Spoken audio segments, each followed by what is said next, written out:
Hello, നമുക്കപ്പോൾ ഈ wedding കേക്കിൻ്റെ ഫുൾ വീഡിയോ കണ്ടാലോ. അപ്പോൾ ഈ ഒരു കേക്ക് നമുക്ക് ഫസ്റ്റ് മുകളിലുള്ള കേക്കിനെ പറ്റിയിട്ട് പറയാം കേട്ടോ.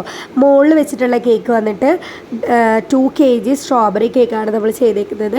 ഹൈറ്റ് ടിന്നിൽ 2 വട്ടം കേക്ക് ബേക്ക് ചെയ്തെടുത്തു കേട്ടോ. എന്നിട്ട് അത് നമ്മൾ ഫുൾ കോട്ടിംഗ് ഒക്കെ കഴിഞ്ഞ് സ്ക്രാപ്പ് ചെയ്ത് കൊടുത്തിട്ട് ഫ്രിഡ്ജിൽ സെറ്റ് ചെയ്യാൻ വേണ്ടി വെച്ചു. അടുത്തതായിട്ട് നമ്മൾ ഡമ്മി സെറ്റ് ചെയ്യാൻ പോവാണ്.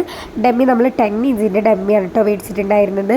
എന്നിട്ട് അത് ഫുള്ള് ക്ലിംഗ് റാപ്പ് വെച്ചിട്ട് കവർ ചെയ്തു. ഈ ക്ലിംഗ് റാപ്പ് വെച്ചിട്ട് കവർ ചെയ്യുന്നത് എന്തിനാണെന്ന് വെച്ച് കഴിഞ്ഞാൽ നമ്മൾ ഈ ഒരു ക്രീം ഉണ്ടല്ലോ, ഈ ഒരു ക്രീം നമ്മൾ ഡമ്മിയുടെ മുകളിലേക്ക് ഡയറക്റ്റ് അപ്ലൈ ചെയ്യുമ്പോൾ ക്രീം നമുക്ക് കറക്റ്റായിട്ട് അപ്ലൈ ചെയ്യാൻ പറ്റില്ല. അത് മാത്രമല്ല, നമുക്ക് എന്ത് ചെയ്യാം, എയർ ബബിൾസ് കുടുങ്ങി അവിടെ എവിടെയൊക്കെ ഭയങ്കര വൃത്തികേടായിട്ട് നിൽക്കും കേട്ടോ. അപ്പോൾ ഒരു വൃത്തി ഉണ്ടാവില്ല, കാണാനായിട്ട് പെർഫെക്ഷൻ കിട്ടില്ല കേട്ടോ.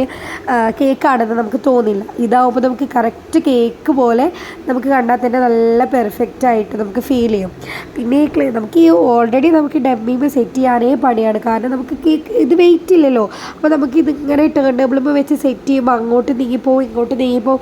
നമുക്ക് ഭയങ്കര ടാസ്ക്കാണ് കേട്ടോ ഡമ്മി വെച്ചിട്ട് ചെയ്യാനായിട്ട്. കേക്ക് ഭയങ്കര ബുദ്ധിമുട്ടാണ്. എപ്പോഴും നമുക്ക് കേക്ക് തന്നെയാണ് ബെറ്റർ. അതിൻ്റെ മുകളിൽ പിന്നെ 2 ടയർ കേക്ക് വരുമ്പോൾ ബെറ്റർ കേക്ക് തന്നെയാണ് നമുക്ക് ബേസായിട്ട് ചെയ്യുന്നത്. പക്ഷേ ഇത് അവർക്ക് കസ്റ്റമറിന് അങ്ങനെ തന്നെ വേണമെന്ന് പറഞ്ഞുകൊണ്ട് നമ്മളത് ചെയ്തു കൊടുത്തതാണ്. കാരണം അവർക്ക് വേറെ ഒരു ഓപ്ഷൻ ഇല്ല. കാരണം അവർക്ക് അത്രയും തോന്നെ കേക്ക് വേണ്ട എന്ന് പറഞ്ഞു, ഡമ്മി മതി എന്നാണ് പറഞ്ഞത്. പിന്നെ നമുക്കൊന്നും ചെയ്യാൻ പറ്റത്തില്ലല്ലോ.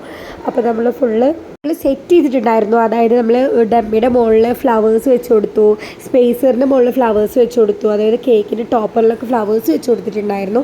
എന്നിട്ടാണ് ഇവിടുന്ന് ഓഡിറ്റോറിയത്തിലേക്ക് കൊണ്ടുപോയത്. പക്ഷേ നമ്മളൊക്കെ വേറെ പാക്ക് ചെയ്തിട്ട് കൊണ്ടുപോയിട്ട് പിന്നെ അവിടെ നിന്ന് ഫുള്ള് സെറ്റ് ചെയ്തെടുക്കുകയാണ് ചെയ്തത്. അതായത് അറേഞ്ചിങ് ബാക്കിയെല്ലാം അവിടെ നിന്ന് ചെയ്യാൻ കേട്ടോ ചെയ്തു. പിന്നെ ഈ ഒരു കേക്കിൻ്റെ റേറ്റ് വന്നിട്ട് നമ്മൾ ഓൾറെഡി 200 ആണ് മേടിച്ചത്. പിന്നെ നമുക്ക് ഒരു ബ്രെഡ് ട്യൂബിയുടെ കേക്കൊക്കെ ഉണ്ടായിരുന്നു. അപ്പോൾ അതെല്ലാം കൂടിയിട്ടുള്ള ചാർജാണ് കേട്ടോ ഞാൻ മേടിച്ചത്. ഈ കേക്കിന് മാത്രം 200 ആയിരുന്നു റേറ്റ് വന്നിട്ടുണ്ടായിരുന്നത്.